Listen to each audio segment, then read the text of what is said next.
wa mutie mi anope mugidi se Sebastian yi ne se flag bearer ahode no ebeya te se de odihye mu ma obi no anase obedobo no hye no nso he's ready so odi MPP be sign aba power bill wono ma eka no kre ya oyanyamsomfo oji onyankopon dia ode no kre na ye adwuma ebe ka kire o se yewra Ken contribution to the MPP say odo mo free opposition eba power no ade a untumi enyim free MPP party no abakosem mu MPP no so ya na nye ono na ya na oye Franka Tuni nemom oboa de party no eba obehwe president Kofo ebreso en wokae no adwumaden a oye ne ho ye from adubu ahebreso de ba president Kofo abreso edu nana Akufo ado de no so de na chese wa double game no oye adwuma pa sebe ya nana ado danko Akufo ado betumi aba ban mu na mebusa se senyame ya dom no ono no ba be ye flag bearer no a mugidi se sen ena tumi a wodi hyem ene ahoden a wodi hyem sika a wodi hyem wono mu a woko ona so ene wo mukodi nkomo mo mbeboa party no the radio station a ode asom party no ene na hoden ya ode asom party no sabe ya party no di obi beba ban mu no se nei ekoba sai wono mom ena edi sanu animu a sen na ebesi aye asanto aboko de nyame adodra ya aboko na nso me hoye ade achi ya ba no de na ya ba o ba na kwan mu te sei nyame adome kwan mu boko taxi amede ba adwuma no na anopai woti Omanfm nti misi ye no na me da na sese anopai stations ne doors ne nso woti Omanfm no aseda enka no na o ma menkra se me meka nche se ochia wo megine so pa se ne wo ye wunwuma no eye ne fe panti na de bia woti Omanfm nti me meka nche se ochia na nyame nhira wo nti anopai me ye sure se wo tie ogusu tie nti ne nkra no mediaba me dana se na enra anopa no say call off kakra me hu yan say COP bia send me message say radio no off na am so technical problem kakra me ka we dia kire enipa omutie anopa okay penny you have no idea enti said the taxi driver no ka no nipa wo mutie ye no e wo bibi sonko bi o mu hunu se eye part of this network so ha no ne ma o mu gitum se wo mo ebekoso atie ye obi wo hono mo a o baby o pese okokotie barade achi no ne a wutie ne a wo hwe ne a wanum ne e fa wasum eno ne feed uni padua no e ma ni padua ne complete for the day and this wotie nsem a enya nsem papa e feed you negatively and na wotie so asay so negative aspect no and na wotie nsem a ye papa nso a na ma positive na uplift your soul na do ko ba bia e betumi aboa enti ya da taxi driver na say any taxi driver saka ba konso wa ha ono so eye your friend Mr. Arthur Bernard Arthur oye adwuma e wo Kasua Budumburam fire station ono so ese anopa bia otie wo se ne wo kasa ne se ne wo kenkan wo text messages no wo bisa se watena broche pen ana na me se no de agise me bisa nti eno so ene enkra aba be ka mensa nti Mr. Arthur me gidisa anopa wutie me de won no ama Brian na wo bo audios no wo be bo enibi ma me say nkuma kwa aba na to aso ora nkuma kwa aba boko de nyankopon adom ye ho ye megidie se onsoso ho ye papa de achen ya ba se ye nyina na ye betutu ye hofo na ya kai se ye oman e na ye nyina ye chichire we are building a country whereby it says ubia de ho ehim na mema santoa atoa so oman ya ye chichiri ene ho ne de enkomo no ebe hyase bada santoa ye nkona wo ka bibi Brian na audio sa wo boy anopa no ba ku bi o ma na maami bi na kasa ne wo bo sisi ai no na Brian ade ba ko a mesua sisi afri audio na wo boy mu ene se enipa owo enkaye na obi ya ade a eye ne fe Brian say nipa ni so obi o wa brabo ma Tembia say wo friend no 2 times a day abomodin say wo di 2 beka ho na ebeye 4 because ye wo nipa bebre o wiase a ye ade ma wo ma enye wo mo fe enti se wutimi ye ade ema obi na se okai na obeda wase a anase okai na wogina simpie ne apaso wo baabi na wotimi kama nipa dom hu se enipa semasi ye obi a waye bia mame anampo se mehwe ni su ne ne ban na woye nipa Ghana betimi ade ye ho ade free ohaw ne amane bi sikasem ato ape economy na entimi pagya no Ghana betimi ade ne ho afiri mu a na sa ni no esese woma wani kono ho pam na enti ameka sa asem yi eye voice ya wodi kan boye ne se ne na maame no ka ne nsem ofa Fati Abubakar Fati yo maame Fati no pe former information minister na woka safa ura Kennedy akompre ko Japan ho na Brian ye hwe enipa dodo a Ghana ha Orua Ken aye bi ede ama wo mo even MPP amanyokuo ni mumpo sende waboa amanyokuo no etimi ama amanyokuo na gya ne naso emri bi etwemu eni ne sikasem a wode hye mu na hofama na wowo ne niema bi a wotode ma amanyokuo na ene amanyokuo ni eyeyi ni boni aye no Brian aya na amanyokuo no mu before mu bi nipa before eyeyi ni boni aye no Brian aya na ahometi se ewiase ye se benkum edware nifa na nifa nso edware benkum enti Brian ka me ya ma wo nyina no na menim se daachi bi mbedu baabi na mehia won so wo mu a na ka won so waboa me na mehia wo mu a na wo dane wani a kye me no na wo bisa se enti nipa ya wode ni sika ene na hofama ene ne owo nyina ede boa ye di ni radio stations ahodo ni TV kan ho boa ya ene ekwa akoye sese bi ye yi no eyipemu nipa bi ya yesa no Brian sa nipa no se bi only kan nwen sen na se enipa no nya oman ne ho do ene wo wa enti Brian ka bebrebe yi enkobesa akoso apem se chinchina me se me pese Ghana eye yenti se me pese Ghana mebu enye adwuma yenti se me pese Ghana yenna ye ho henhan yen na se bi enkoye se ne ye die ye cheche ye mai free ba bi e sha ase free ye bepem ne oman no da so sinie si no enkonkoye se bi emu nti no Orua Kennedy akompre ko Japan me gina ho e wo MPP amanyuko mu dibre aba beto ho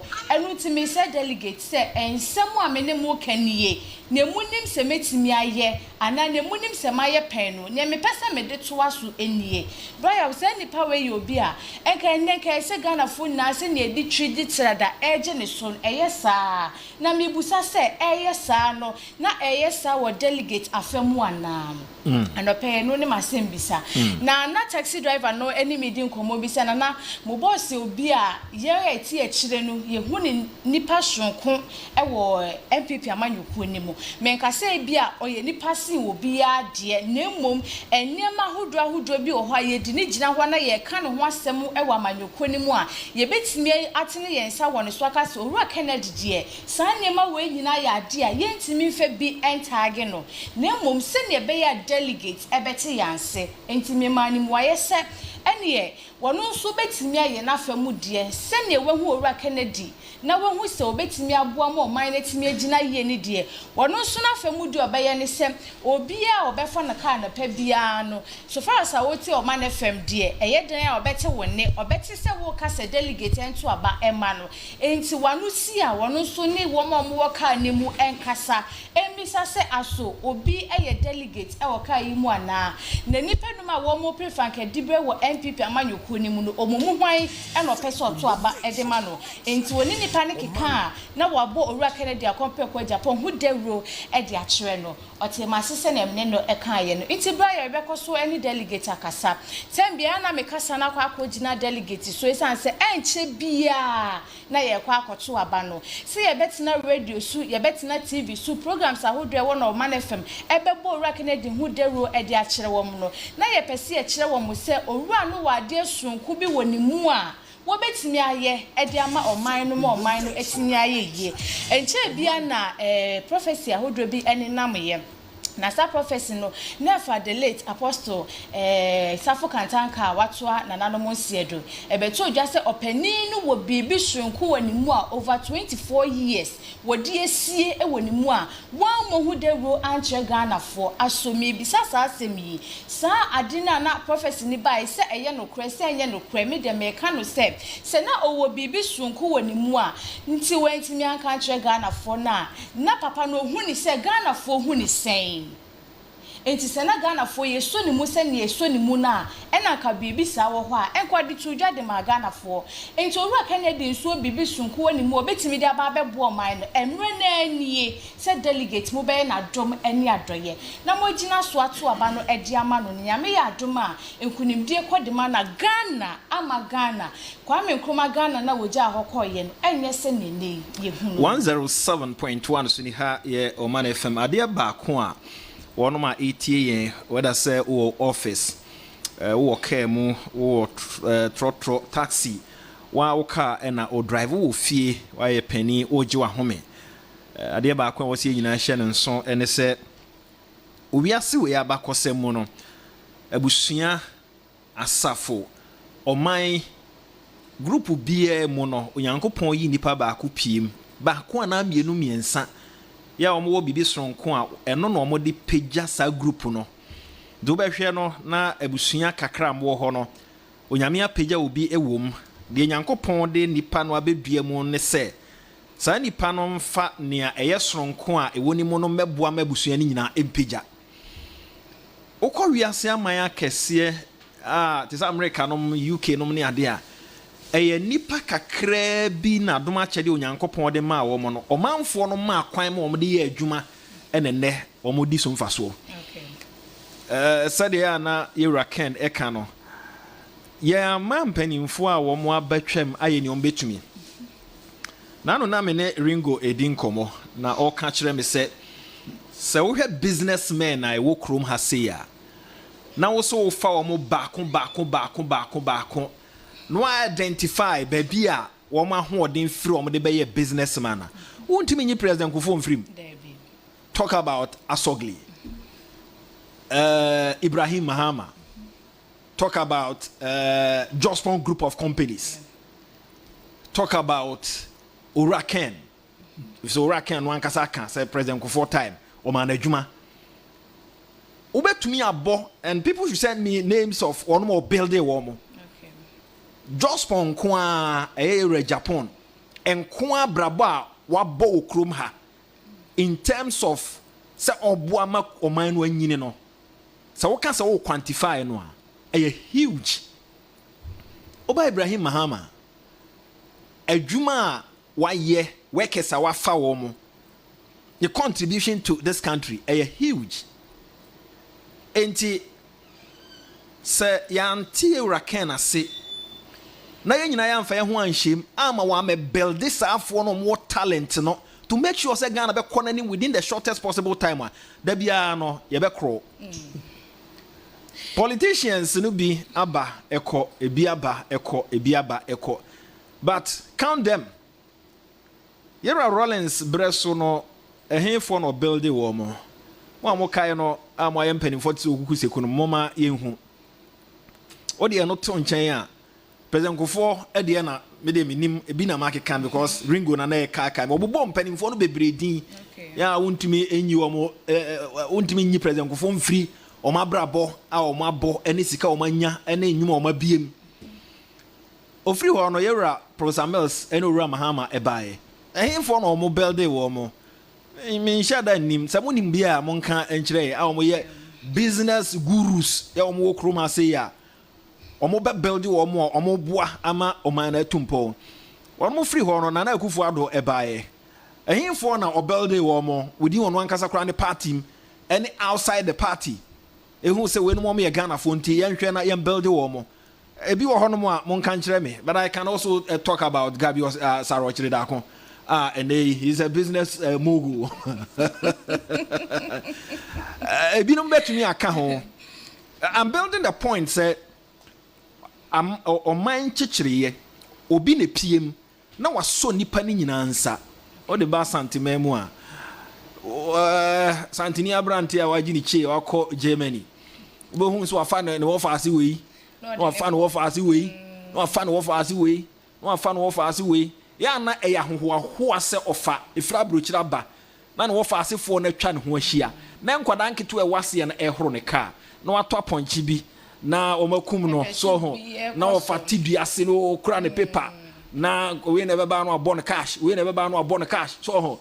Enti ye no ye uplifting nipa to make sure say ebusua ni nyina no ebepeja na no na wosa yetimi emulate as a country na make sure say ankra wo mo eba na omo peso omo yi omunwuma no ye beso omo asene president Kufu Addo breso wo hwe ya na wo no ma omo bie nnwuma nketo ode nani kire ho so ho chicken man nom any group ni bi omo ye young ones omo ba no afi na no omo ba no de nani kire ho esesenka aban ya abai enso ebesom no boa wom no to aso san ye build a country na no na Ken akase se wono wo ba eno no friend Asian miracle no he's going to make sure say business young people are omo peso omo tumi peja no tesade na se because he's a businessman otesade na se because wa fam over the years otesade na se because onim nia esi wo ankrofo aman so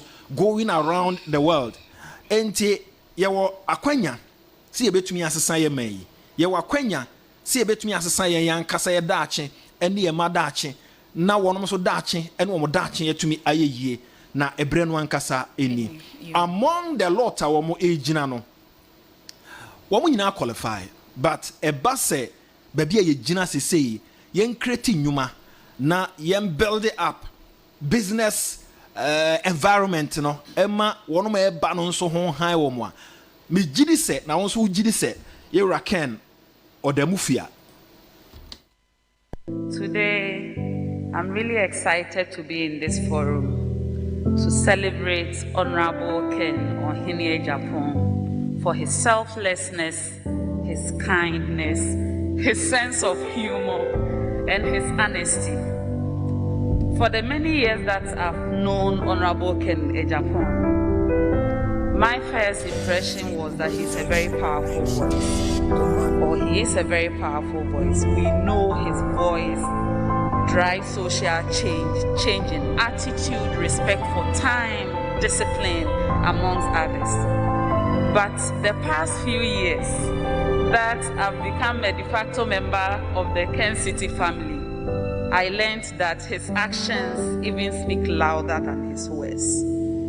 I've been privileged to walk to his door with a lot of our candidates, a lot of friends who are in high need of help, and Honorable has never turned his back on us.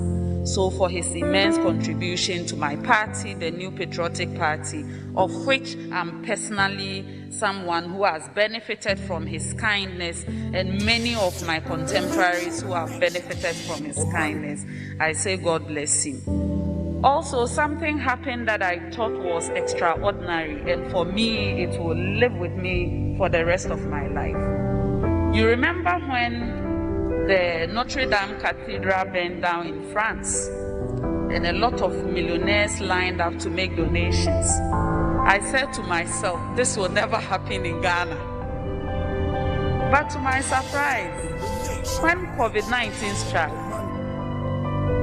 one of the biggest stories was that Honorable Ken Ohene Agyapong has donated 680,000 Ghana cedis, beds, and PPEs to frontline health workers in this country. That is one gesture that really touched me, because for a very successful man who can find ways to vaccinate himself, protect his family, protect himself, it was never about him. It was about his love for Ghana, his patriotism, his selflessness, his kindness, and to see all of us protected. Also, I observed that anytime I walk to Ken City, especially around 10:30 p.m., I see long queues at the premises of his media house. And I ask myself, some of these queues are even longer than what I see at the various hospitals. But to a lot of people in need, that is their first consulting room. To some people, it's where they come for confessions, among others. To find a very successful businessman and politician who has not lost touch with the masses, who listens, who young people feel comfortable to walk to, I told myself, wow, this is one person I want to emulate. So I pray to God that one day, if I become as successful and wealthy as Honorable Ken Ohene Japan, may I be as kind, as selfless, as thoughtful, and as someone whose desire for wealth is only to change the world and make impact. So, Honorable Ken Ohene Japan, Ayuko, may God bless you. We are your legacy, and one day, whatever opportunities that are available to us will be used for social good. Thank you. Emma party no, say yaba opposition. Enti sikasem ho ayedin. The party no kra ekosresre mpanimfo bi. Emma wo mo apem eno mo ka se ombeboa. Kennedy Ohene Japan. Ni pemu o ka se obetua 3 million e dia boa. Ejuada last week na ochi sende. Na ochi nene. Na ami na or the 3 million napa. He was the first person who in pledge no or the 3 million napa. E kwa ni mu no. Ni binimu amuka se mbetua na e mai. The Kennedy nti ye ne say o sign the 1 million kwa kan ho. E che se ono pledge was pledge en kwa utia more than that 4 million. Eye adia was say bona paso say oya ade because Majlis says kana ma enka abeding the conference no. Ye can say it was maybe the best, arguably the best organizer. No, into Abian Kinti, shaping the nation. Oman 107.1 Suniha yeah, Omanfm. Trust you are doing well in Jesus' name.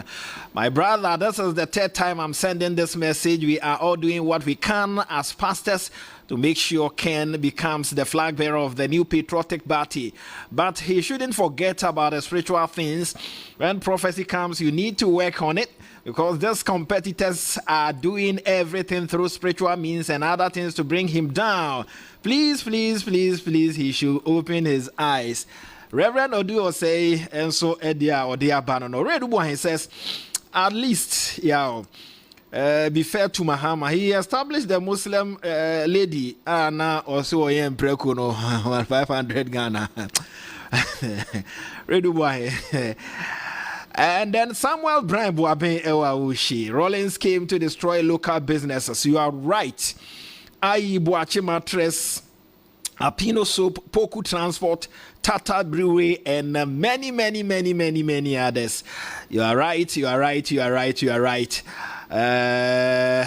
it. Say Wababe Kayen say, and your political party beyond the bar or build a business community. No. I listen to Omanfm because of how you honorable educate your listeners. I learn something new from you every day when you come on air. Nana Boateng Ohio. Nana Ado he built a Pizza Man from 2018 years. Nana Boateng Ohio. That's it. You know, what we are saying is a country and a building. A busia and a building, a safo and a building, a group and a building. There's successful people within that group, successful people within that country, successful people within that family. One more and a make the family no proud. Emma Ebusiano Timinya Babijina. Now Busa say, am I penning for a domo babedi and nim so meboa Emma Ghana in Tumpono. Say and now more Esia build ye may through business. Ama niema bebre no etumi akoso.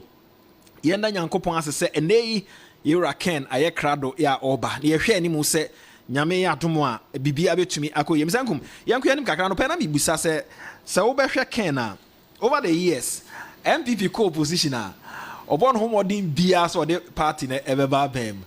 In fact, edubo ahen time na ni bre papa ɛhɔ ɛna otuatu asika akiri no ɔka ho asɛm de kyerɛ ɔmanfo binom nso ɛbɛgye tum yɛwura Fred Oware nom brɛ so no President Kofo time ogyina mu den ogyina mu den eduru time a change of power ɛbɛba na President Kofo ɛwɔ Iraland afa no ɛna ɔka kyerɛ President Kofo sɛ ha de yɛmfa nsi ha na me kɔ na adodan kwa Akufo Addo hɔ mfa wo hwa hoɔden a ɔde bɛhyɛ mu ma na adodan kwa Akufo Addo a na enya agro with the radio stations and the TV stations ni sika kasa wotoye bibusa se na sabre ya wono ankasa base wono a bedi animu a agro no be say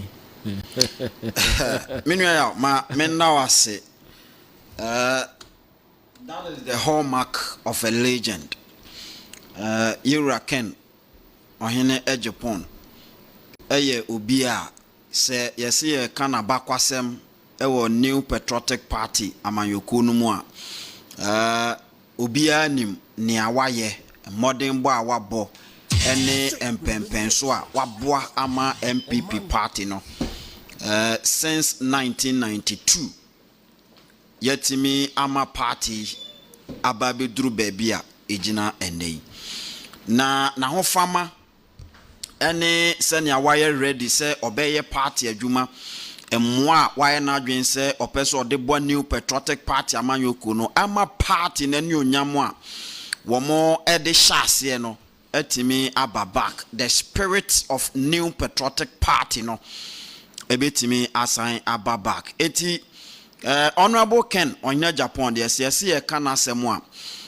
enya asem ketwa wabo adwuma papa na ma yemfa sedama oyonku ya otie from Ohio because abre we here o check the time difference between Ghana Accra and Ohio it's yebeka 5 hours difference enti na chese sabre no abobe 3 a.m. thereabout and I still otie Omanfm enti me yemfa seda ema no ewo ho na ya unim se Yura Ken on Japan no menyemi ndi da se ono de opese MPP party ekuma obia be support ono no menyindi se Yura Ken epenesa afei honorable Ken on Japan ensusu ye obia he believes in competition and menyindi da se ebeye ne de ono ampo won penesa se yebeka se ye wia afoforo nyina ba e de akono nko ane de enwam na be di MPP party nanim.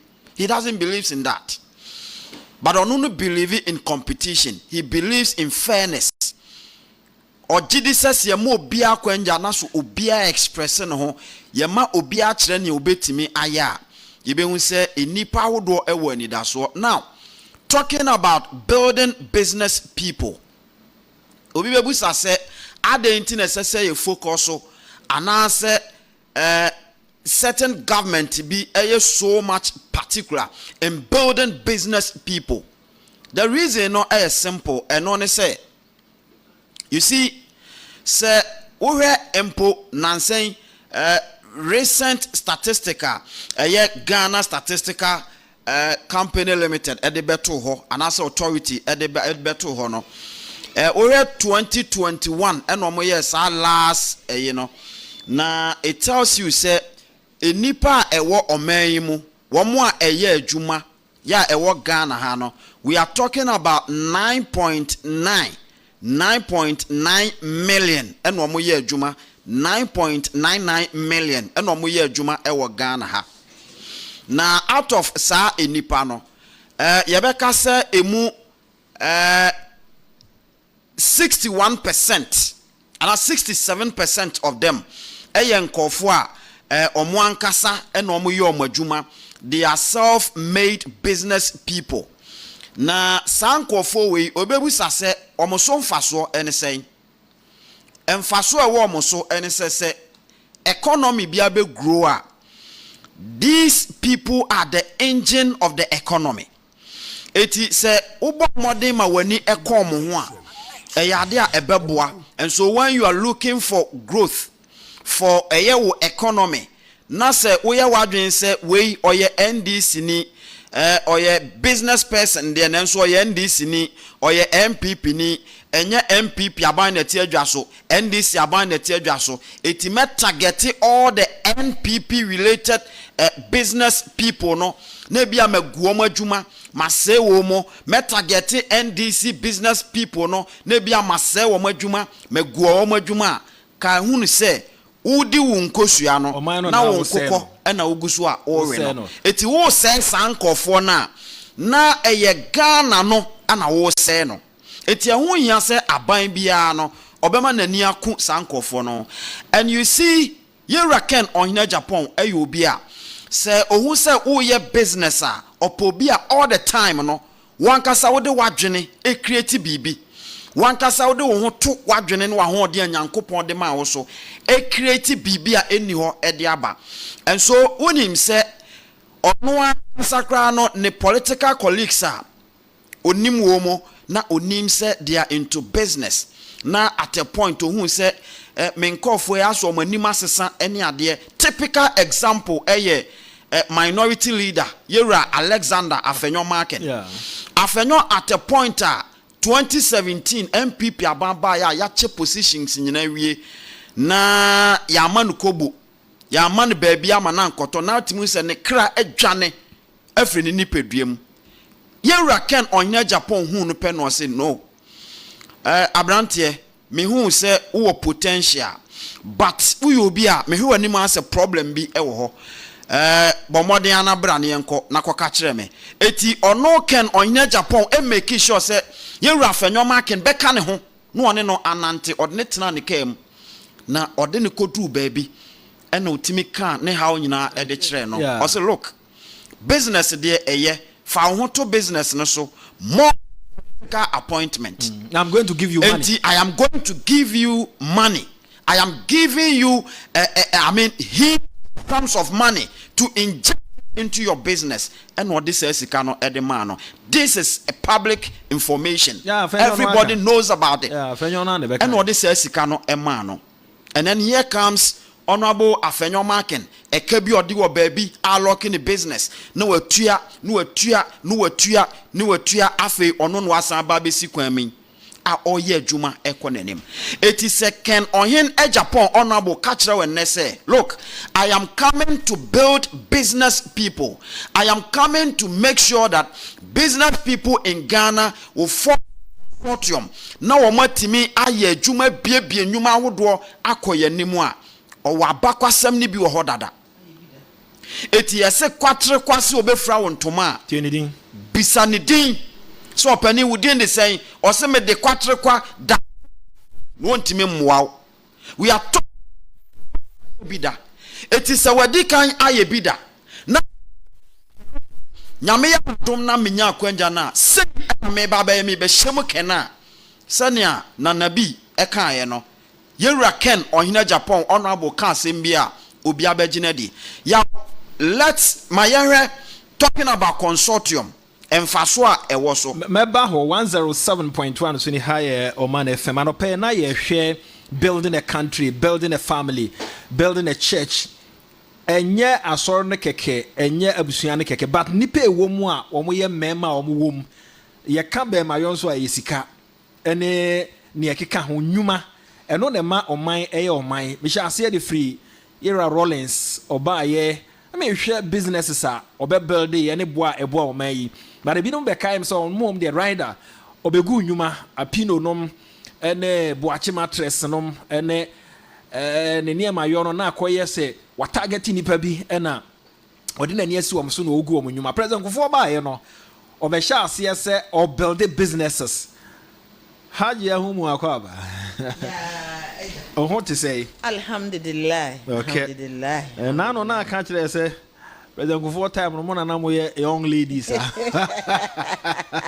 and that's why you just say you try who baby enye you just say uti mu say you jinja ye hu jinja ho so enya agro ene maba wa no ya no ka say afi no mo ba oh Debbie na me ka nnwuma hodo a ansa na misa inkomode consortium ne beba na nnwuma hodo a president kofo ba individuals a wo build wo me de kakra bi na me kai Yera Siao Jospon mekai Asogli afi Era Ibrahim sa nipa nneɛma no ɔmo fancy ɔmo ka sa abrɛ no to ɔbɛhwɛ afi na enyuma hodo no gu ye na afi na man ho so na ɔhwɛ contribution as ankrofo wi sa nipa yi sa nnwuma yi ɛde ama ɔman yi a senka wɔn ma ɛba no toa so ɛna obi ɛba o build businesses na businessmen ne women no be 10-20 obi aba o build a enkanya ba bi a yigina ni sanse ofa jospon ko a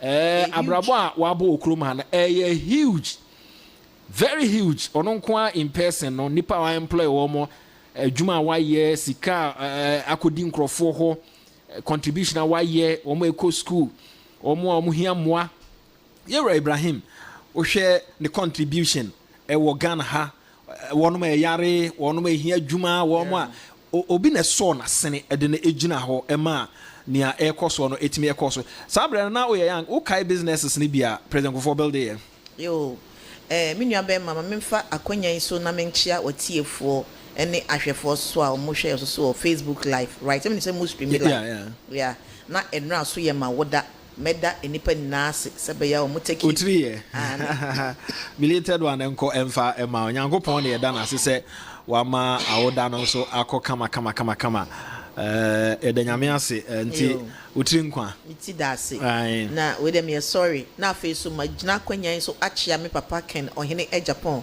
ya we ye number 1 on the ballot paper menim se oguso a obo apro na utie ye papa voice a utim se ne voice na akọ na megina fidie kese so ehye ne nkran se papa o voice de ko nanso so no crown de nyame adom a coming 31st January 2026 no utumfo nyankopon e de behyew eyampa yes teach a man how to fish but then don't fish for the person so we hwe yen kandifo a omo ebaye no omo be build ebinom so baye no so no ebinom so begu eman enwuma no na so we hwe JA Kufo time ye papa the ex-president a obaye a ebini nipa boy say Jospon that Zoom lion na we hwe Nick Uncle Nick Nati yeah ono so e wo honum na wo sha ye ma no so ye ma me no so there were this some soft loans bia ye de ma wo mu a etimi eboa wo mu pa me kai sa asem we say me mame auntie awo awos boutique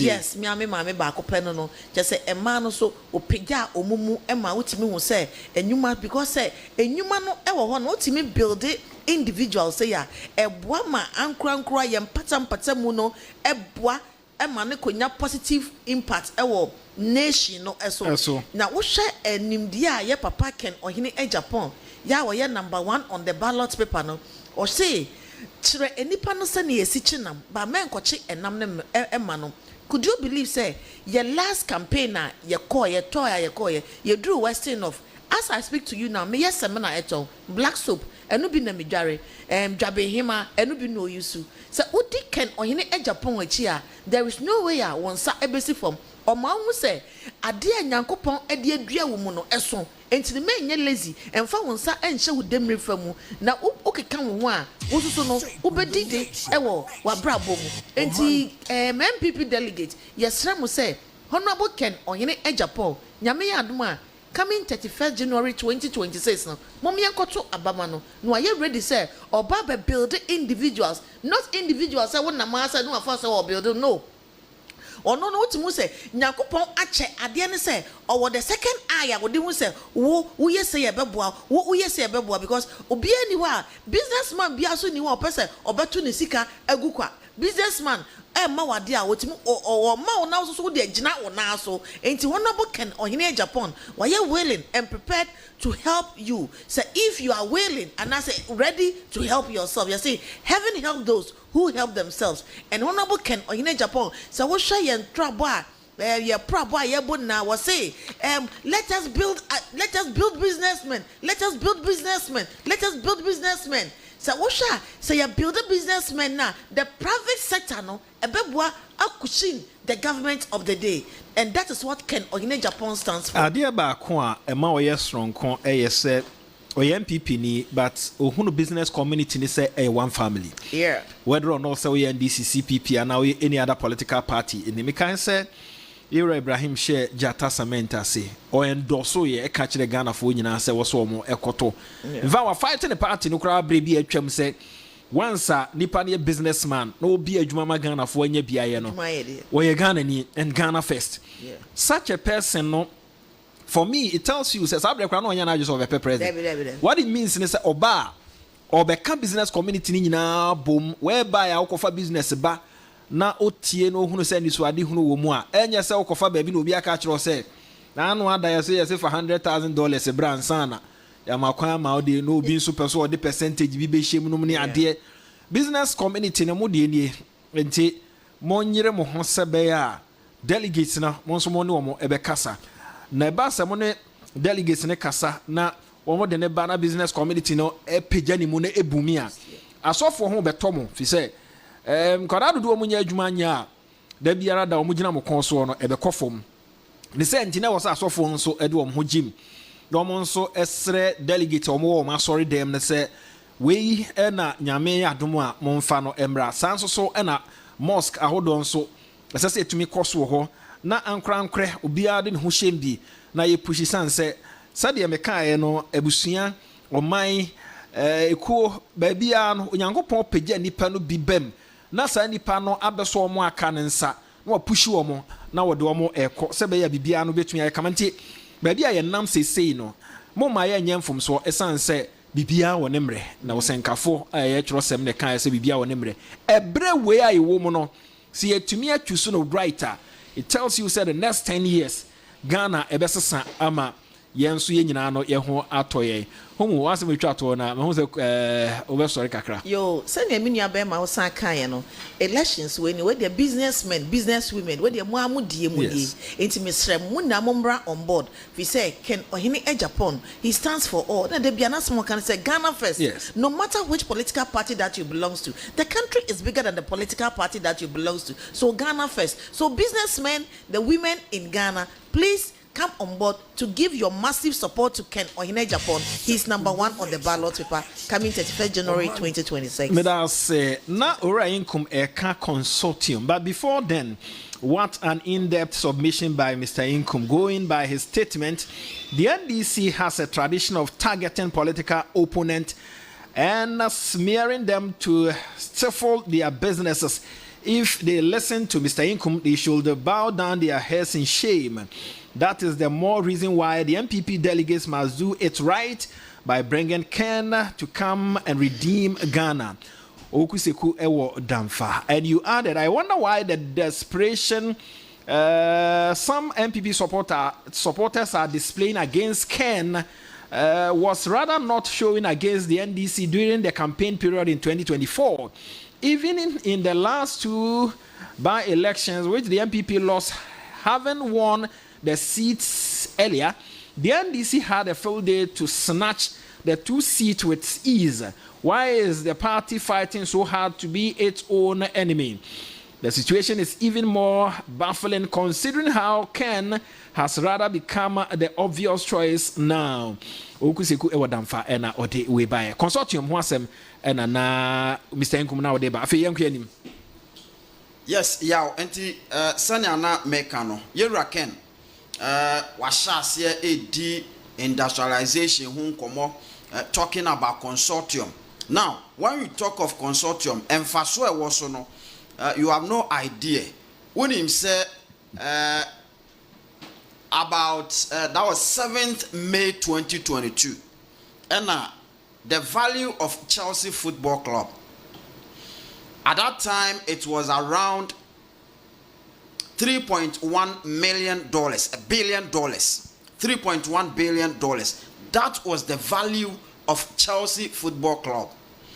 And at that time too, their revenue was also around $591 million.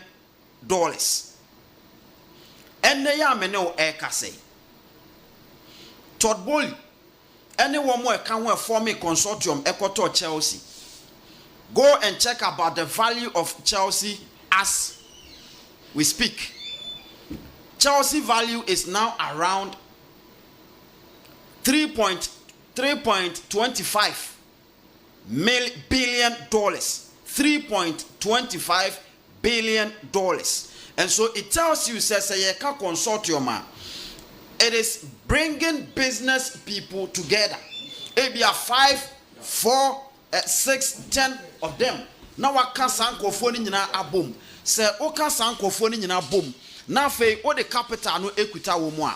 Say, young fan is on capital no, a 2 million Ghana cedis, and a capital, what they share Jumanasia. Because of my nipa, a num, and I do, and on my cabumwa. One more air business no. Din se nipa baako fo ebese se adwuma no mfa so no de ahye ne bottom no de toka asawpe no de yewe no.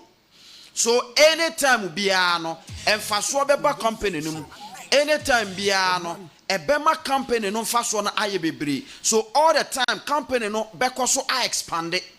Eti company no expand no na eboa ma niam ekonenim. Unim se Ghana ha na ye wo no, there are so many businessmen. But adia ba kuntu e ma eya na ma ye nwuma entimi enyi prom no ene say, you see nipa baako ena adwuma ne ye ne dia eti onu take decision bia mostly ebe favor ono nko a eti ube nse adwuma no ejina faako emfa so kakra ba adwuma no mu a otimi yi no de ahye ne botom akoye de obeye bia. But se consortium e wo ho a consortium sika no ejina faako ye make sure some faso no ye de ye other investment na ama investment na ya no expand it na ekonanim. Eti when you hear Ken Ohene Japan honorable talking about consortium, it tells you the kind of idea nipa no ewo ene nea wo peso de ba Ghana mayim ene no ene adea asoman ye laki eno ene adea asoman eni ho ema yen eno ne ade a asoman no ya twen all this while ye ba be make sure say esese yen satimi eka na yen sabetimi aka hwan na de ba say ya me no eka say if you know of any business takum in this country wo mu nyina align with Yewura Ken Ohene Japan, because ono ne kasa o ka no eno no mo te ase ono ne nkoma wo mu edie no eno ana wo te ase etu wo mu nyina hyase a wo mu eba just enre ya no o te se openi ba ko a Chelsea Football Club a ye brekum Chelsea eye ne dia no ono nso so a connected or you connected o te ase eti se wo ya delegate. These are the things that esese wo hwe medical aka tell say the business community is the engine of every economy. It is economy biabetimi e grower. You need more businessmen. You need more business people. Unyan kofo a wo moti business ase no mdo musika be share investment team na aboa. And Ken Ohene Japan honorable ne nkoma odie no eno na nkofo eti ase eno na business community no ati ase. Anano obi can say or your business messiah, but ne pen so and for investment or your mom haircut. And he could not bring out any solution. Say, because of way, you bet me a sad way, I'm a head cut, no, ebianka ye chaso, but he could not do anything. It is a sandy power, no, the never want me build the business people. He doesn't even understand how the business operates. It you need nipa obetimi aboama businesses e grow e wo Ghana ha obetimi aboa keka enwuma wuranom abom na omo aye more investment e wo Ghana ha e ma Ghana nso so edan akese a yesisi e wo other countries no yetimi asisi bi wa ha development aye hu e wo other countries no yebetimi enya bi e wa ha. And that is why Yewura Ken Ohene Japan honorable NSS odi MPP party no enim. It is a way delegate and niama way NSS wo hwe wo mo a ebiebie nwuma mankofo nya biye wo man mo no wo mo nyina hunu se honorable Ken Ohene Japan and na eti business ase. When there's a business code or no betimi decode, and that is the main reason why into mo nyina hyase a wo mo airline with honorable Ken Ohene Japan. It is a sanity there. Now we delegate no what the answer is a utimi eboa MPP party no. na so betimi aboa MPP party na esese wutimi ekoto aba on 31st January 2026 no esese wutimi koto aba ma nipa obetimi aboa ama because we are talking about numbers 11 numbers and business people na work room ha no womo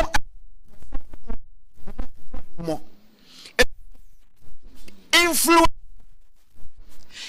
womo ye Raken on Japan honorable there na chese automatically no businesses akese wo Ghana ha owners no womu nyina se ye the honorable Ken on Japan ebedi MPP party anymore.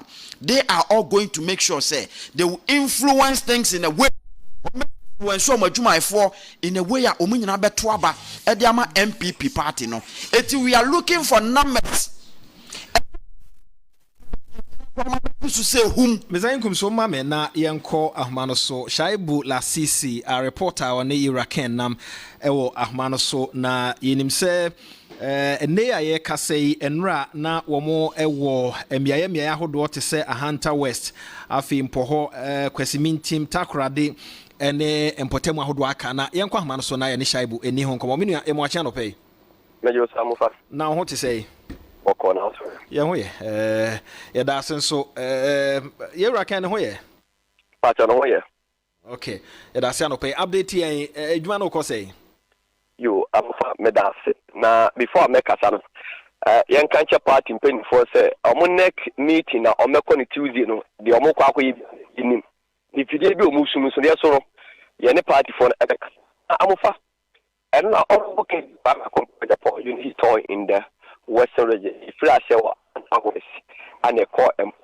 and a back question Shaibu Mr. Nyabotrema me line no break kakranti position hu ye na emsansam na wode ba ne mu hwam ye nte wonka eye afi wote menka eye pa yenko me se eno na ifra shewa Ahanta abato mpesua so and a call mpoho and a call kwatimintin and a feel so ya bibi otakrale but Ahanta West mpoho and a feel so kwatimintin chairman na almost munya na omukasa eye ba akope asamo the party for the by be eduno MPP age a crucial point MPP be gross on 2028 na awe ya party no ebe basa na in 2028 no enye candidate bia na o se de ne ko candidate ye good or ye firm obetimi akase ye mpem ko enim candidate or receive bullet for and the fallen soldiers in say we are winning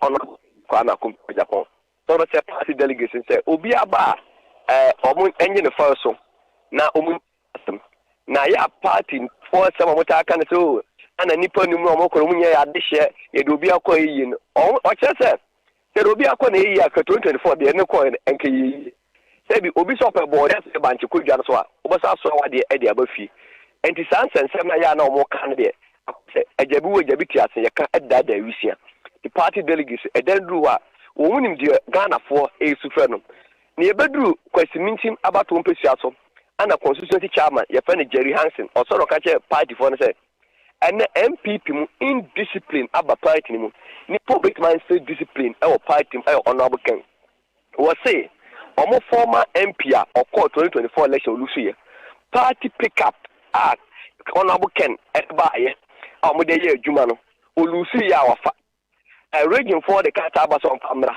and now Sham Koto Kaba market a Chelsea Sham Takrade market a Chelsea Sana party car as well. But you the second the Japan and a little of the new patriotic party that indiscipline a Kakabin set me the pay a run party Nina a Trubicha. Now or more pick up who are I say any boy better 12,000. Honorable can give microphone or can say 12,000 the point for invoice Baba use can no Utia Hoka at the moment. Honorable can catch almost on the Obano. Enyuma anodeba was a Kwame Nkrumah Omanfm that onye ba biko eniam ode mfinhia mpolpolo Nkrumah ye no wono no edi mfinhia enwotwe ebe biti Kwame Nkrumah record enti party delegates enya gidie ewo ni se ebebe twam no na central region western region and after western north no munyina boom baako na ta Kwame Nkrumah Western region, 8 million Peja Ghana, Kwame Nkrumah industry, Kwame Nkrumah hospital, Kwame Nkrumah schools. Ghana for that's a benefit here. Only the 80th, every break Kwame Nkrumah record. And to obey said delegation say, the entire woman, Obia and Najan, Obia Nisubai. The moment Anan will be can't so be say, Wanyan, or Muka the Japan's or different. Can the Japan you be or kind of crap, or baby industries, maybe, also said it. Omanfm Kwame Nkrumah no baby Ghana man pe kwa no maybe industry but buy na dey or say yo no wetin baby industry and to munya gidi ono oboken no monto aba e man no na oba be take good care of the party grassroots na party na atofom no wetin pagan party na ono oboken say ono no until electoral commission obeka say abaton sinso so oba be tuja no one onko concede defeat in term say yanto aba na kwasi ada obefa na yire ma me kisi na Japan akwa je dua bi ase se an akotonsin so tetum MPP seat na eye dia no omo de kashi agye afinsem ento munya awehye mo mu se ono lobi a na ni eden for na this no even abra na okura tum no ase no na general secretary ATM so omo boy ye ko no run break man no run ye hu bi si ye ko akwati de hu ye si ye. And two free scientists for Omoya Baira, Abrobet Majo, the party for Omo Twaba, Omo consider Sanema win, no Muse, Bema Bakupa, with him Sorkasa, may charging treason. No, go by 1 Tiana, or say Rubia, Anka after say charging, you know, Anka Okoba, Kobetiaba, Boba Facey, Wyoming, any expose upon expose, I mean, when you are time for cry our minimum, and because of the Odo MPP, one of the Kosasum MPP, no Odo MPP, young Pama, you couldn't show Ubia. What amanyukuo no ase na nipa de betina gina ho na watia dom pempem koma aba na ama party ni etuma move on timia enane de ye ba be ye ye ba be chama de wasa west wasa east ne ba be secondary ne akwakwa skado katana kete enadwumadie no aba na wie nyammo china ono akoken ene party no fantem a empelifo no ebedi nkra na adom so ayi no Obama na kwan no de delegates edi nkomo na 12 noon na yakwa akuri efia constituency na ono abo the 17 constituency wa atoyman tem no wa ba be kan nyina agu mpempi oduru ba bia ya na o show mun kran na wa kire omo ne omo betumi anya e wo bra nyame yadom baba be president ba bia mo nam no de na apie mu ho bia ba bia nam no ebedu takwa na ono abo kan ka kire omo se o hwe Oman natural resource about 60% if we Western region. Talking about the oil, the gas, and the rubber, kuku na diade. And to more than the 2 see akunyano so. Yes, you know, this of energy with the exception of Tema oil refinery. Any agency na the back takrade. No ba workers in a move and to every better dying, everybody didi, every phone calls.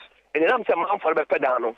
Contract be satiaba ABCC adan apartment base benya adwuma carpenter benya adwuma akwa de benya adwuma and after do hwe takwade to enkanya remhye no enta kwampo enko bebrisa but enam say workers no move aba na busafo bi won kan no wo say remhye adwumadie no so no ebekọ aba cafe so no cars so ebekọ aba wo say this how you betimi activate region wo say ono rubber so obesia bie rubber factories bebree e wa say ememabu no anya bia e wa say we galam say ya ye kan wa sem ya yes the bia no yes operation galan stop operation wan yes blue water gas wa say anya eno aduro no galam say the emabu nim say okwa galam say amena bebu aku obenya liver problem obenya kidney issues but asante say federal no wo de kafanya mu owu obekọ on time na yere ene ne ma e common no mo now, I'm looking at the Japan Obano.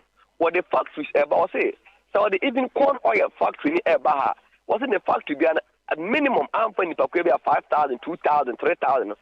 And no quampon of Mabunu a Galam Sina. Now, Mabunu, no person Galam Sil. You might have put for Tata, issue Tata, kidney issue Tata, and I'm not to be double. Never Bunu so bad. I just only a decent worker obey back the Ghana Mabunu Perjuma and Yanokre. A Juma name already. He's not going to ban the Galamsey, but he stands for the alternative. Alternative is Oba or Baba Magana for Mabuna a heavy duty equipment. No more foreign investor, no my partner, no my proper money. And now said Ghana for our shares, our the money industry will be able to absorb and train the illegal manners near the more proper money. This is how we can end galamsey. Honorable Ken Carson, when that delegates a team, so almost say, who take the Japanese and more Canadian. Make the Yamo DSL operation, Galan stop. And I'm also blue water guide, a bit of mate, a work party for some cost of galamsey. And yeah, dear Betty Mabwa, and you just give them jobs, they will leave the galamsey pit. Shaibu, ma I say, Moni Juma, actually a besamba.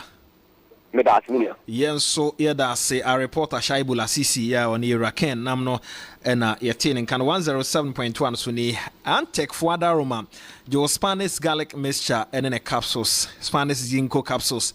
San Remi, you know, Ebusia Yanumboom, a bois manipediana who de a cosro, Spanish garlic mixture, Spanish ginkgo capsules, Antec for Adaroma, Marchi, Copebito 0266 114 111 0266 11411 todebo hono mo a wadwen ye o se garlic no ya na ni hwan nti Mr. we de ene kama ya ehwa bia enim Spanish garlic mixture and the capsules Spanish ginkgo capsules ba bia e ton ru anipa mo kwa wonsa ebeka bi no ahye ne nso e de amame WAP Travels edo ko USA Canada and afi any other country bia pese ukosua de e wo ho hye ne nso WAP Travels say en kan kire o se free ofra ehun komodie nyina no bete na eye mre keke sanso so na wonmo a womo epese womo eko Canada and USA na omo kohwe World Cup ni bi nso WAP for edwomo eko Atomic Junction Atlantic Mall eho na wonsa ebeka omesra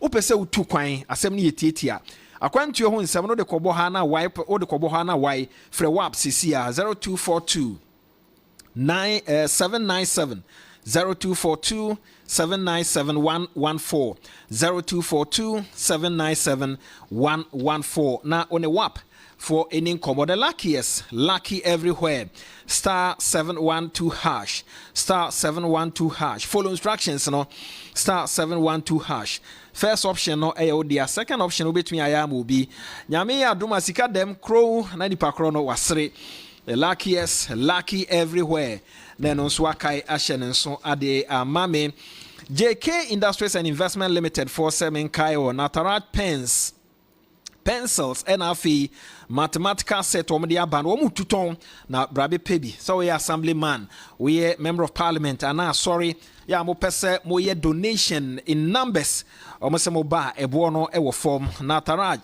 pencil NFE mathematical set eno na wiase di kan e wo sa ne man ya no aka ahye no so North Industrial Area wo mo any Christ Embassy Church no ene hwe ni mo JK Industries and Investment Limited ko na pencils and face mathematical set yema ododo no ana wonso ko na koton frame 0503 220308 0503 220308 ana 0531 026 081 na ene JK Industries and Investment Limited for so komodie no intimi enkoso nsabara bokodie abada no bokobla na nso me ho ye dabade ase na na asante apenikese o Ghana ha me wa kwesi obi say dey dey no na che bisa afena be hu mpa o ye trikesi kanso atu kwan o ye trikesi o pesa chese me busa matie for no mkro nim so atu kwan yo class oh yes, also Yasante absent. Yasante absent means not just a samaba. 107.1 so the Dominion herbal powder pebito a herbal powder a herbal tea a friend Dominion herbal powder no crani ye need because of any more de name ye didi pa ho de nti se wo a drobia e ma wa ho den a wo se wo do ho to so e bati pa na be na no pa dia Dominion herbal powder ko mi aya ye ton ra nipa nom Ghana ni na aye na eye adwuma 0543158195 0543158195 na wa hye ne nso e de amame enche e da obon krata ni mu nsam no e beto aso Black Friday Franco Trading Enterprise semen kanchiro say free 24th e de ko 28 and na 26 Mr. Oko am shop biya ye ma up to 40% discount. Enema ye tono ye appliances nko e mani ntwam 28 and some srewa ko na kojo de say ye gas na water generator blender microwave washing machine any sa niema no eno an se wako Franco on maso ye bia wonim na wo fra baby a wugina no yenso ye be kire wo on maso ye ya wo mo wugina eben ho pe 0246 422338 0246 422338 na ene Franco Trading Enterprise enkomodie no entime enkoso na na asante yes na dia na wo phone yiso a wa hwa hwa o cha se mi anya no me nwanwa pa se unless say ebia they making kind of the new ho ha no enye sa na eti say obakaya way back His Excellency the President John Dramani take his position as the President of the country. A year 2nd April 2025 and almost years suspension of the grant of contracts appointment. Say obi wie na dwuma na ne time so a once e ma contract appoint kakra said the nipa ne beto adwuma so. Suddenly and ohwe ene news abane say a year IGP Yamano 2 years contract extension and it brings to question say na ye no ayasem no ye kan na so say ye di so na say ye ndi so ye yiwu nye ye yiwu no eni ho ana say den ana say esunobi the way I treat no and esunobi no so the way I treat him. I don't think say yes as a country ye besing nyom we ache nkrofo we ni ato nyom foforo so ache nkrofo foforo ye say na ye kwa yenye sade no te sade na minwan komo ka say onabo akomprekon ye principle awo eniema bia o kan say we nye we ya eye we enya afi na mekodane no e de semetics and say brofo bi ko keka ho adane dane no that should not be the case nti me for say aka civil society groups na emre bi atwam na omo voice also Professor Yaljampo no na omo kasa on behalf of ordinary people no me for say kemre asuni so omo so be raise your voice one lawyer Martin Pibunum be raise your voice akasa say udabi this is not what you stand for or you stood for nti necessary they are all kind no nipa ne time aso na so be kwa on the other areas obetumi amano aserve but not the necessary ye. Okay. Anopa na wo kan bibi fa injuma bie enim pefo ama injuma be obi a I've been a victim and as a meka enkrofo a generation bi me hu niam bi a esiye eti se obi kasa efa eniam bi ho a eya na ehadwe meta pi nyina na me mo obi education on say ye no ye documenting niam fiti 1979 urban apart from maybe Professor Kofi Awon on a few articles and lectures be at church no yen share dan documenting adia fiti 79 ebesi 31st December bepim 2020 ye call ye changing government from former President Rawlings time be there kofu bebre youth ni bebre enim there e course that era. And it's very touching. A car in Crawford Akuma. Especially last week, Papa be frame be some say what to say. Honorable Zanetta Rawlings, ABA Defense Minister, or your ex-serviceman, also what? That was the word that you see. How do you do that? Dear baby a fee, any baby or baby, you won't Crawford. No more soldier and answer young officers and no more woman at that time who near ma. Or my baby and penny for how will they see any panel? Where Siam Achimota Brewer ye who of your question. A question a honor of ye and no be Achimota Brewer Tata Malt Bebre and no yes say ye punish it to reform, we don't punish to destroy. Onipa ye wo hoy de ye be yam fum so nanso o punish no now the reforming but ye no ye punish and destroy.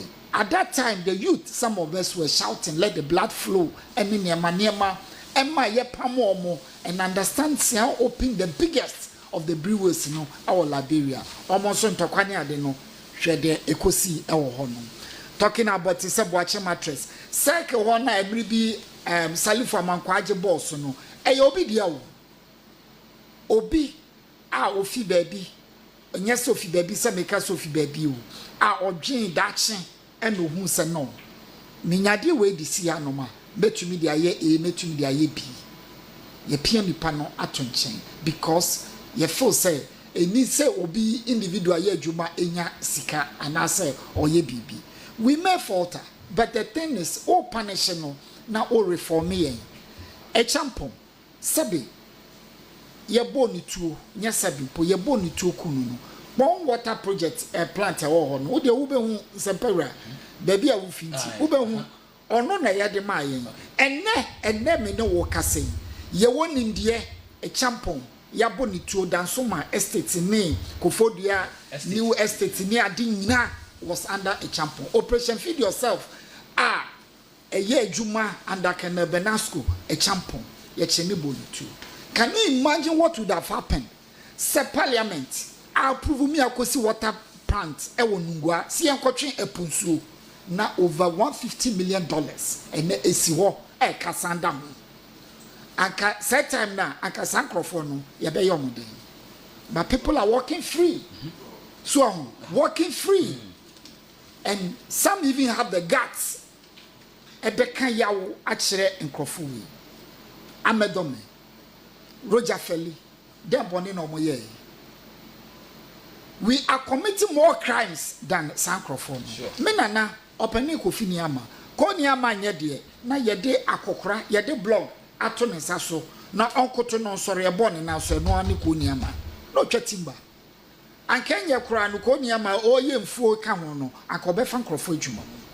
But because of envy, hatred, my emotions override your judgment.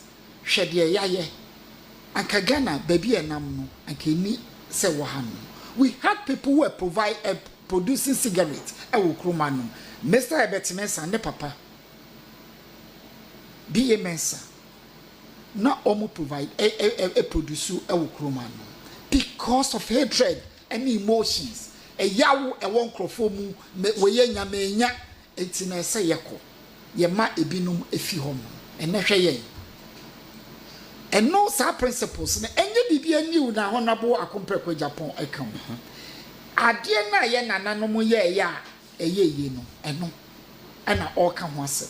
So let's go back to our basics and say you empower people. Said your mobetumi ebie injuma omobetumi ejina omonaso. In doing so you lift people up asa enye bibia enti niema bi o no ma etwemu a we need to learn so that it will guide us into the future. My yentena ho enye se ebia enye etwemu ena no bi person ye we bibi no ye say na we person ye bibi entisa. Punishment basically is for reform. Aden abrofo no obi tumi ko prison obi pie no he become a better person than what answer na okom yen ye de wo kope wo bakra no asa wo ko ayi kronombo ananso say nsemoni de no hu school and wa graduate and wo ba. It is wrong and it is time mesre the elite people who are well educated, please mamum building mo yi nyina awo ye ignorance. So it is wrong that you allow us said they are vulnerable. Ye ni adwuma ye ni hwe ye said they tem bia mbetumi manipulate. Don't do that because at the end of the day or in the final analysis no se me wo vagabonds a nyame pengu omo ne ba betetew e be rape moma ene mo nkrofo be se wo mo. Enti when you build us up like Honorable is saying, let's build people up.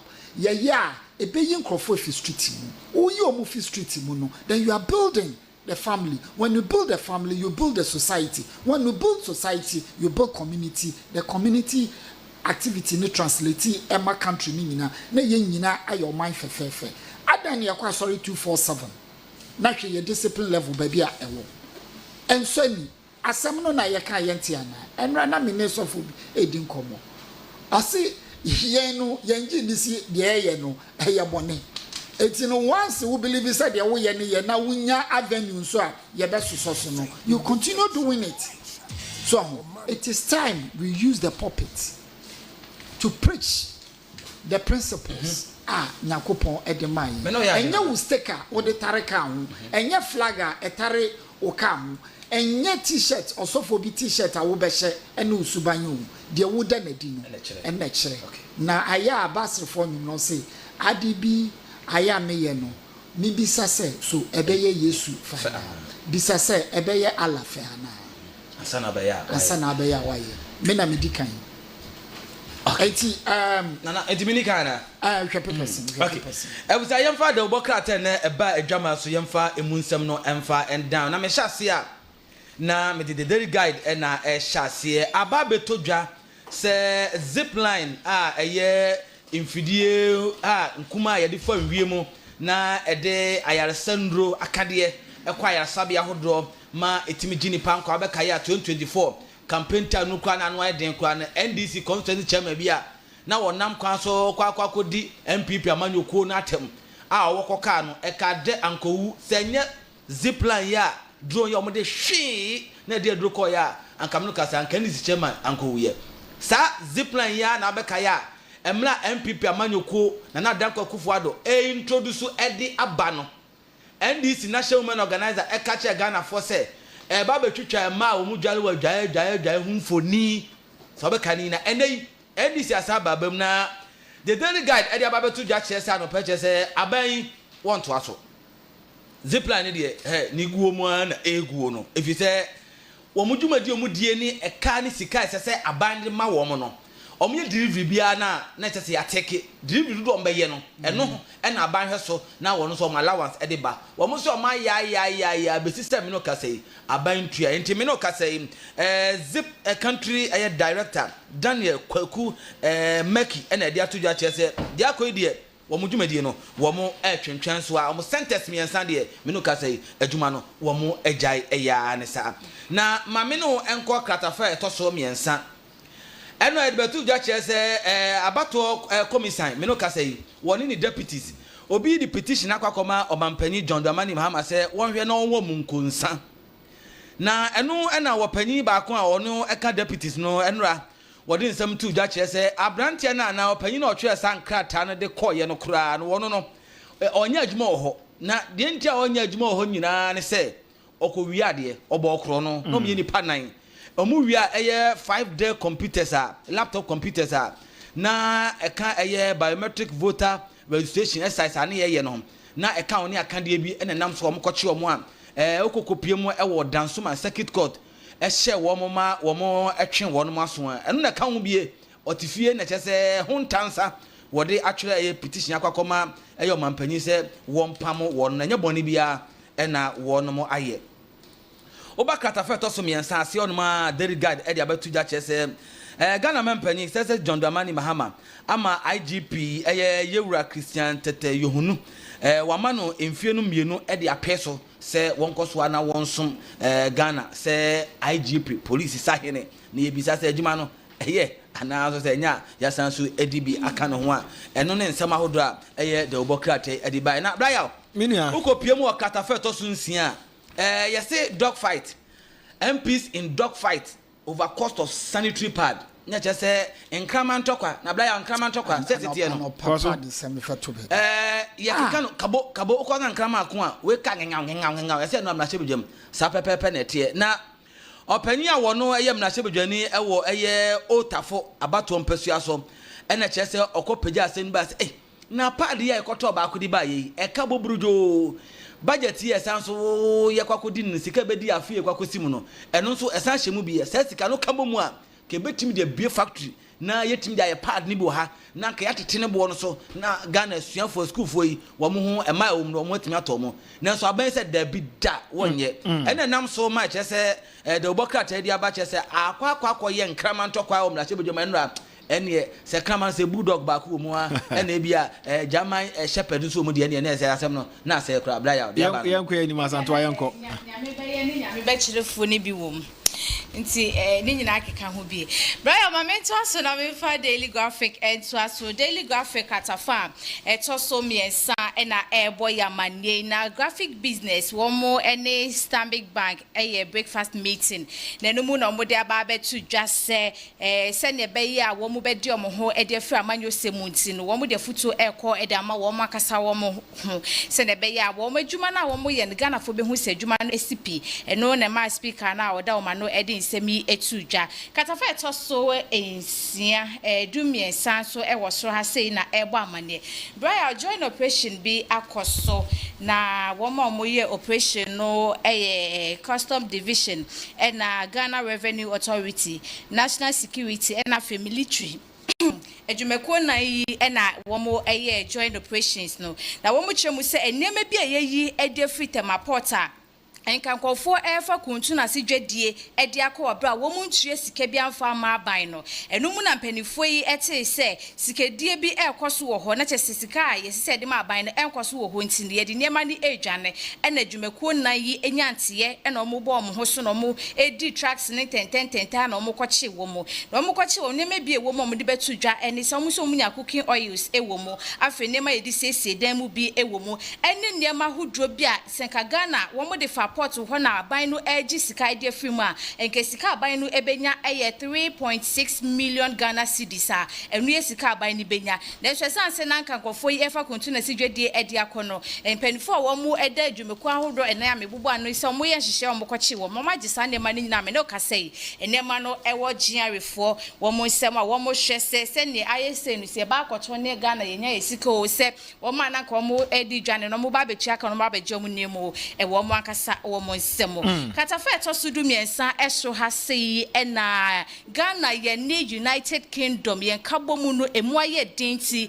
eno nam so ema owura Prince Edward ababepemu ewo Ghana ha sei ya wodin srahwe ebre Ghana fo ho nsem no ebi ewo ha sei na katafa eto su duonu miensa so ewo kata yi mu Wey Free House Chapel International womo esofo ora Albert enedin semi etudwa wo se asofo e Ghana sorry na afen su Christopher na Muslimifo na ye nananom a modin segu fom efre nananom nso munyam nka muhummom na sisi ade Ghana kame ese galamse yi agentre ha ya kan wasem aka ye ka enkowie ka enti sisi ade wo se enyem panifo ne nko a wo bi enchu wanamo Baby, I will be na ma who see a true galamse bia da braka. Na wako ya posi for us to send a beya. Ghana and Sassi in food dear and so yes sign and wetchino. Asadi yali could you woo ababi Ghana for sono. Sanya money night to bet me cha a foot to ye about mountain so ama Ghana for into daily graphic and no pay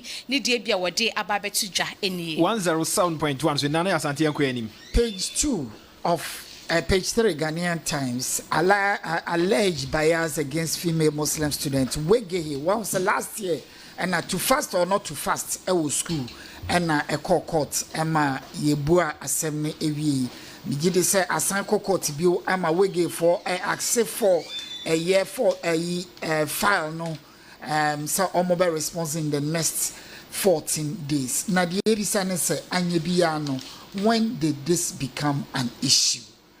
Ene say obi be fast to school some fast to school enye ne na obi fi other religion na say faith ko school bi na minim say de ete ewo honom anye bia no mitumufu da bia meka enye say onabo ya mofa woti enti na meka wo ne me bia wugidi na wutumi ampacho Edu Valley View University so anu abatena eso mo de don beka so be na no ane be ye Siada ya two school dan asori dan num ye kwakoye bibi foforo unia na wakope be bi atena President Mahama inaugurated Digital Smart Learning Center for Ghana's Ghana Secondary School Senior High School what Tamale. Wow, I see digital na me say mo se doko hu ya sen digital ene eko na wo ba the back page nso and also digital na say STEM education sensemi e wo honom Ghanaian Times back page. Over 3,100 basic schools receive STEM kits for nationwide B-STEM rollout. Senya nanka Omanfm ete. Nanado danko akufado government started STEM education. Eye no na ye toaso ekoye nim. Senka ye started emra 80s num ye started ye friend send President Rollins de baye no. ɛyɛ JSS bi na ne yɛ carpenter ne sanema no and you taking notes from her come here show system education aka edi yekɔ anim enti ɛno no ɛyɛ nsapara. Okay da ma memfa ɛyɛ bresosɛm da obokrata no ɛmfa ɛntoa so chronicle na oba akira no mo a ɛyɛ ɔsoafo a wɔno na hwɛ yagudie ho nsɛm so wɔde atodwa yewura Kofi Adam to sɛ me no ka sɛ aban no asinkete sɛ asipon ɛyɛ stadium no ɛna afei stadium baba yara na ade aka no obesan so ama na gina ne na so ye papa enti yɛnhwɛ ani mu sansan ni nyina no ɛbɛba sɛ oba ɛyɛ kratafa to so ɛyɛ miensa ba ya papa oti ne nka chepa ho Mr. Awin Tami Paul Afoko hide wakasa wose ketasehye amanyo sema ye di abusua ne kasa hodro kasa tietie honom wose enu na betia wo man ye mpuntuo papa enti ye hwe na o man ye timu no bra ya wose se wo obi ayi se wo ye homoa ne dede bia untimi nka no kra untimi se chi wo se nka asem se de tia ya se ye boje so papa ne ye fans ye be ma fans ruta na so wo obi adu na sifom na o ka asem ne se de tie na enu na beboa na wose wo no ye mpewasem wose wo no e be wose kufu obo no ye ma obi mpase wo da obekotra betresa wunya bi amma yewura ede atudwa na watwe ne ti se dwamdibra akonya dwamdibia akonya wo eye mpama yeko no wono so eduru so a wo betwe ne ti a wa sha ase kasa okasa okrom achemom after some suspended no maintain nka da afi wa sha ase kasa nti obeka bia no ye be ma yetifo ate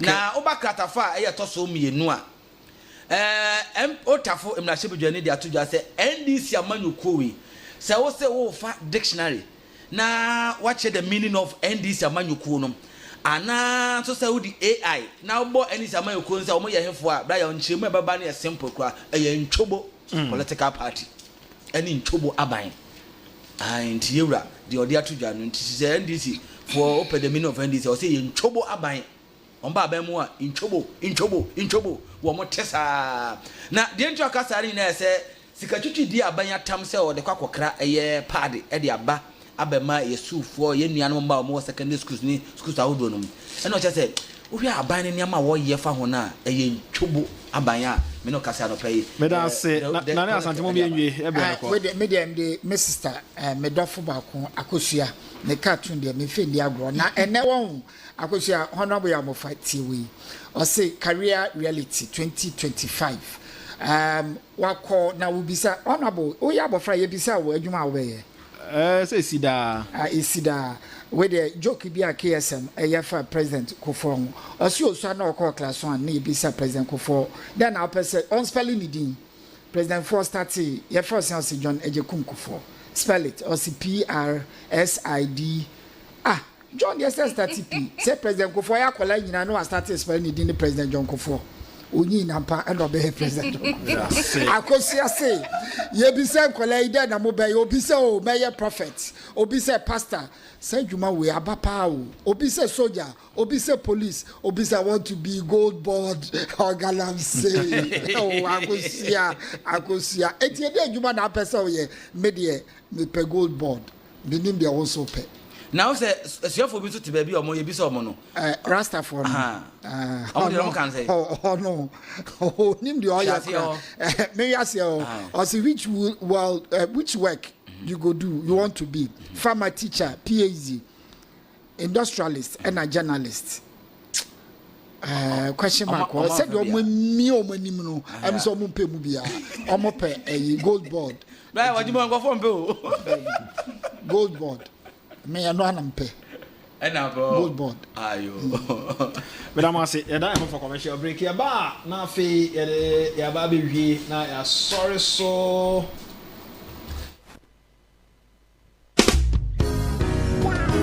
Ayoda ya son se ubeko suku ewa abrochire ana pese okoye adwuma ewo ho ana kwantuo bi ede wanim enwene ho kra WAP Travels abama se wo ba WAP Travels a ye ma oda ye sun ni bemu abra wo mre ho kra se ye bo wo mo nya visa wo pesuku mu kwan wa abrochire ana wo kwantu sembia se wo ko UK USA Canada Europe ana Asia me say na wo kwantu no hyase free media da media sida ema WAP Travels if you say wo madawroma ene nei misuade e wo Canada yi wo ma mre ho kra me ka ne pen say WAP Travels ene ma wo ticket a ubetumi de akọ wiase ba bia se wo koye adwuma wo ko suku ensra hwe me say wo be you da atia pie WAP Travels e wo Atlantic Mall Atomic Junction Fred 0242 797 114 0242 797 114 WAP Travels ena wo da ahyehye ase WAP Travels ye do be ko wiase ba bia. The ultimate celebration of African culture, music, fashion, and food is back this dirty December in Accra, Ghana. The Afro Future Festival. Join us on the 28th and 29th of December 2025 at Yelwax Stadium in Accra. Experience 2 unforgettable days filled with high-energy performances, vibrant fashion, delicious food, and captivating art, all celebrating the creativity and culture of Africa. The first wave of artists announced include Ashake, Molly, TXC, King Paluta, and Marvel. With more incredible acts to be revealed soon. Tickets are available online only at afrofuture.com. Afro Future Festival 2025, where the beat never stops and the vibes never end. Na ase ho te sen mama o ti apon kakra na momo ntumi mi se aduane enti na me de Front Active and chance ne pepe mu nuare papa bia wo di a wo mra ho aba no we ye Front Active cereals are rich in vitamins, proteins and minerals, fiber and omega 3 so wom e boa digestion every 3 years equals 100 years obi atumi di bi na emme kama wutumi di ni breakfast lunch and asapampo. Front Active ebe boa pa the drink nso ni ye won diabetes ya de yatua no ana one person etimi numbie na e won complete Omanfm kan so timi numbie na the test no jai obanoma main very nutritious and na Front Active Junior inso e Front Active Junior ne formra no enkoda wadi 1 ekosi 14 years ya won mutimi ni di year from no wodi ensuo ana milk and mixia na wotima ni di na ni denti obenyiri fe ni nyina wo supermarkets and pharmacies dodo a Adepa Pharmacy Limited branch BM our Ghana ha fra 0302 664 832 and 0245 915 254. FDA aji ejede nkrato yato. Spanish garlic mixture and the capsules. A boama moja dia fusani when you ye. Sebamed range of products. Unam boafo. 3CP. Efie here 3CP bambo. Hey, Ajwa. What you assemble aba? Dabio, bomi mwe. Abokobi Area Rural Bank PLC. Ebo ne customers nyina enka yese. Wana America krani omuntimi emedi juma awo wana account mu. Ne santi account no awuo no. Ye bo nka yese. Se wa medi account no hu juma. Bank no betwe usika aka awo account no so akoma aban bank baatan. Hey, na kwan ben so na mefa so ama account yi asaye echuma biom. Oh, emre kra. Fa Ghana card na konkra bata ubie bank account no na sankra bata no ebenya no account no na yetimi atoa so ani wo adi edwa sankra toy efi Abokobi Area Rural Bank PLC se open krato bi a na nchechire mu bi a obetimi afre number yi 0274122122 odi no so eye WhatsApp a eye 0289113052 Abokobi Area Rural Bank PLC ono ji ono Dominion Herbal Say you can say Dominion herbal powder and immune system and now in Pablo will nip a drum yet. Nan the senti, what I did, I resume Kunimua, and what does it be new? I don't dare fine pa, Manumbi, Tina Midiwa dancing, and I say, Meme say Dominion herbal powder, dear, Ninia, and yet a month for dancing, and a bacon fool. Near I yet will nip a diamono, a bromagin, and a mentias, and my Dominion herbal powder, and Pau the Biarada. Someone at the honor. Dominion herbal powder, and once one you will see a share will take up. Now that take it to us, Biagumu, what fancy Chianum. What we Angels Dominion Herbal Center, one cocoa and a diaba, a painful, a bat or more monoful, and in Quadawin if you do me one count. Do after 054 315 8195. FDA, I did a gradient crap to you at herbal powder. Dominion herbal powder. Yeah, we the Omanfm waseme. I don't know pe we pie me so sa. Meja bema. Madam fo bi na ne ho akire no a me ba be pem wa wo yo. Aho kire bai. Wonya ne yade na eyama na wade akura agu. Sese wonti me nya ko. Onama na opimpim nipa. Ohun ade yi. Oh, we the banti case kura. Me kan ho ko fa no bra. Na me fam nko Boatin Natural Health Center. Atiefo Dr. Boatin sua ni ho ayaresa e wa America mem. Boatin Natural Health Center. Ani ho asem de ma kire hia me hunu bi da. Boatin Natural Health Center. Ebinum se ne yade e fa no glaucoma no eni enyano kore da se glaucoma na cataract eyeta onfa duro bia nguso onso waduro bia ubanum aduro no aduro no obeyi dipadua no mu adwuma ma ohade a na ye mienu miensa ya broni fa no double vision oye ho adwuma pa afa to da bia no nipa ni ayese de ya sa nwea bia guso no na ni ye ne ya na producio ye na ni aye kokokokoko eno ni yade ni bi no eni yade ni bisade wa kire wo hunu ebiso benu a wo hunu ye broni fa ni tarijon ehu pa Boatin Natural Health Center o how bia wo nipa ni say so you sisi so ayo kusu ayese de bobi na asie anaya na prunsio eni fransa se no ebi no Boatin Natural Health Center wose so akoye oni no operation na ti wo hawo na wusia sa wo ba no ho a asembia sa Boatin Natural Health Center so eni pa bia ya na wani ahonhono no hawo kase pa na wo yesia Boatin Natural Health Center obi mfa ne yade enkoho enkasa me ko ya anye yie kuma se owo so magazine edwa no owo so me post office ho no anomanye nkwanta na mechire be kwa so total filling station wo ho no fanso wo no ho pe Petiman Pentecost Johnson and then so or La Paz for the Access Bank the div anymore. Number 0594 994 552 0594 994 552 0594 994 552. Sebamed range of products. Unam boafo. Ghana Fui Franco Esa the electrical appliances for washing machines, Asian women, yopo, CCTV cameras, and need all clear. I'll be you know that. Seba mobile phones, this are iPhones, Infinix, Nokia, Samsung, any dear keka, anyone says Ricina, Franco. In Albania, dear papa, ne water foam say Franco air conditioners, every 1.5, adequacy 2.5 horsepower, Samsung Franco TV, every 32, adequacy 85 inches. Franco, Essence tabletop. Double decker, any chest freezers, and changing a mahoden cry. Shisha Franco, Quabata Bia Benwo, name of head office, a wada braka, one in Roxy Cinema, Nedian Bre, Friend 0246 422 338, and a 055 5939 311. Franco, electrical appliances, papa, if he the luckiest everywhere. Day. Maintain kakeko. Miniman kasa. If you say the luckiest season 3 asayaba. Afi mami chewo ekwan a obefa so nye wo ticket but star 712 hash na di ehise no so to wo ticket ana se ko internet no so na bo the luckiestafrica.com se bia me community ticket no so na you would lucky number wo betumi so ama system na eyibi amount share ahia wo pese wutua every 1 Ghana cedi kosi 5000 Ghana cedi wo betumi mpo ato ticket no ama obi foforo ye obi hero wo pese wutua enye den kra sa wo Ghana for mobile money tia na sa wo amanone dia for bank card tia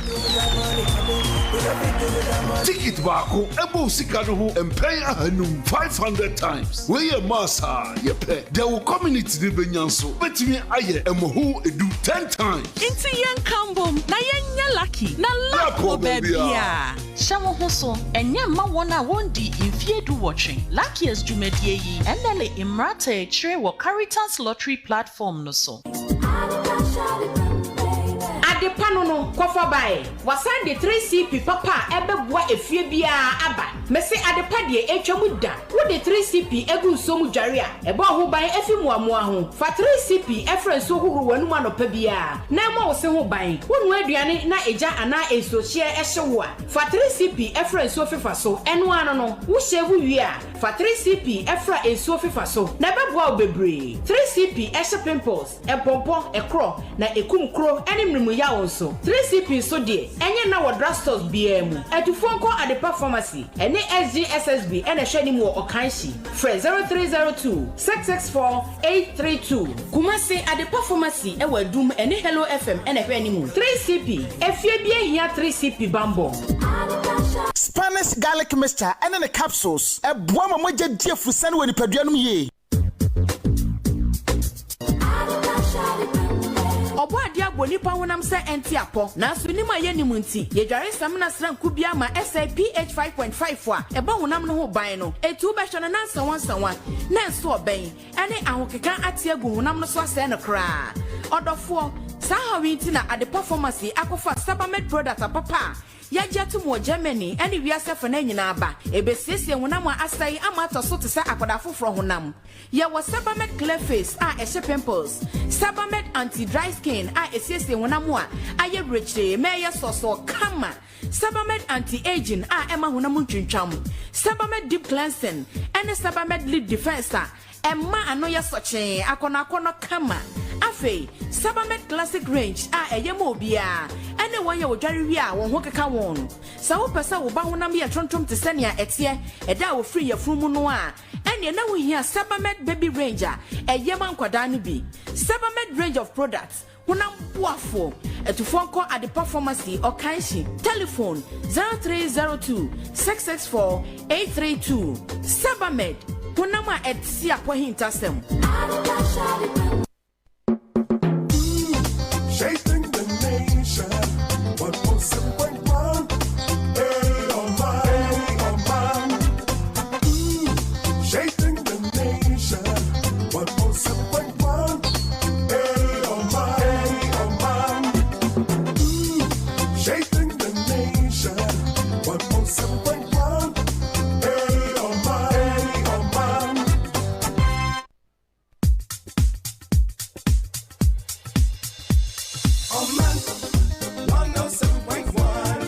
having so much fun. This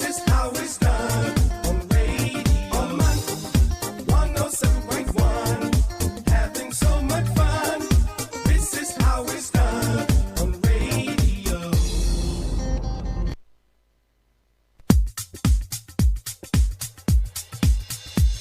Oman 107.1, having so much fun. This is how it's done on radio. Oman 107.1, having so much fun. This is how it's done on radio. Oman 107.1, having so much fun. This is how it's done on radio.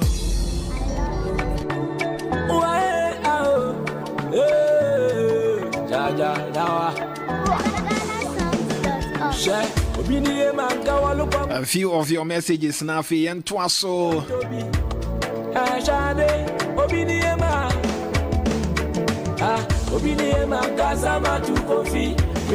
Good morning to Sergio Ewo Germany. Good morning, my brother.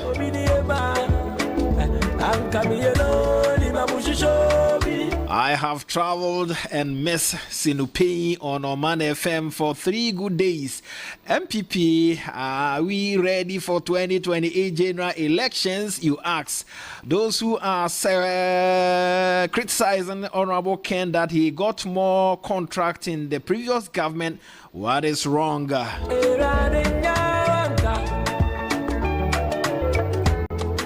Duma say North Ridge. Lenti one the fancy her.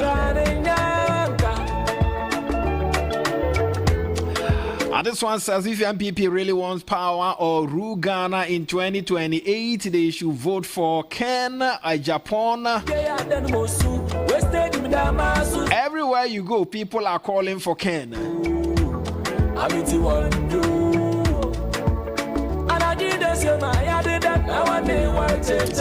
Nyakwa Bronoma UCAES Bunsu Eastern Region. Thank you. And good morning to Fifi. Get connected. Fifi Shesuhom, good morning to you. Mama,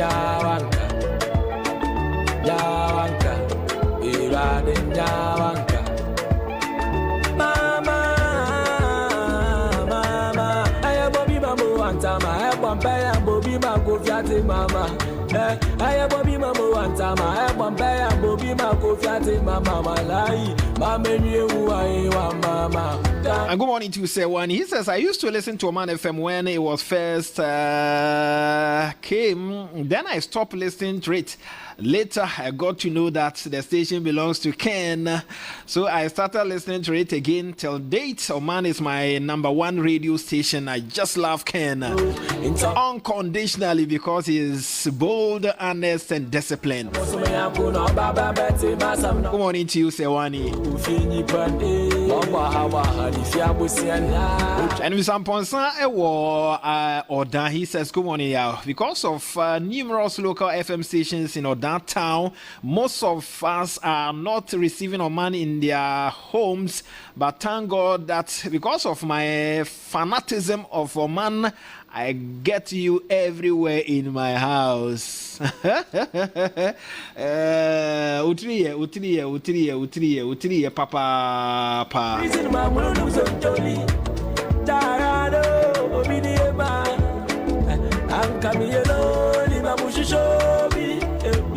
Makamasa machile nupo minyobia onteo kasemi kami yelo lima mushishobi obi mama munyu machile nupo minyobia onteo adubu ilanyaka erade nyanka adubu ilanyaka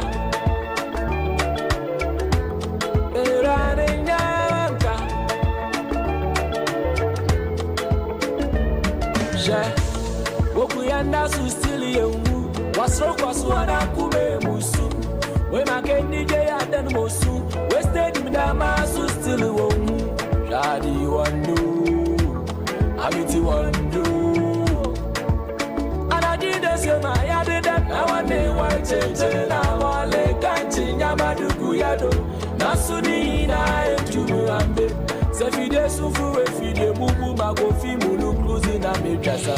And it's so refreshing to hear YAB every morning. Radio made interactive.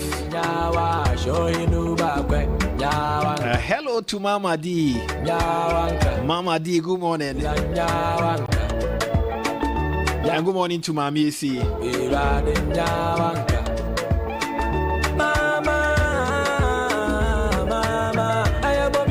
I Bombay and Bobby Mako Fiati Mama. I Bobby Mama one time. I Bombay and Bobby Mako Fiati Mama. Malai, Mama, you are Mama. Kani Nachila Wala. Mama, you are Mama. Kani Nachila Wala. Senye Binoyo, Sambo Binoyo, Sambo Binoyo. Escobar, Charlie. Good morning. Yes, also near today's agenda bar. On my crado, and it's good.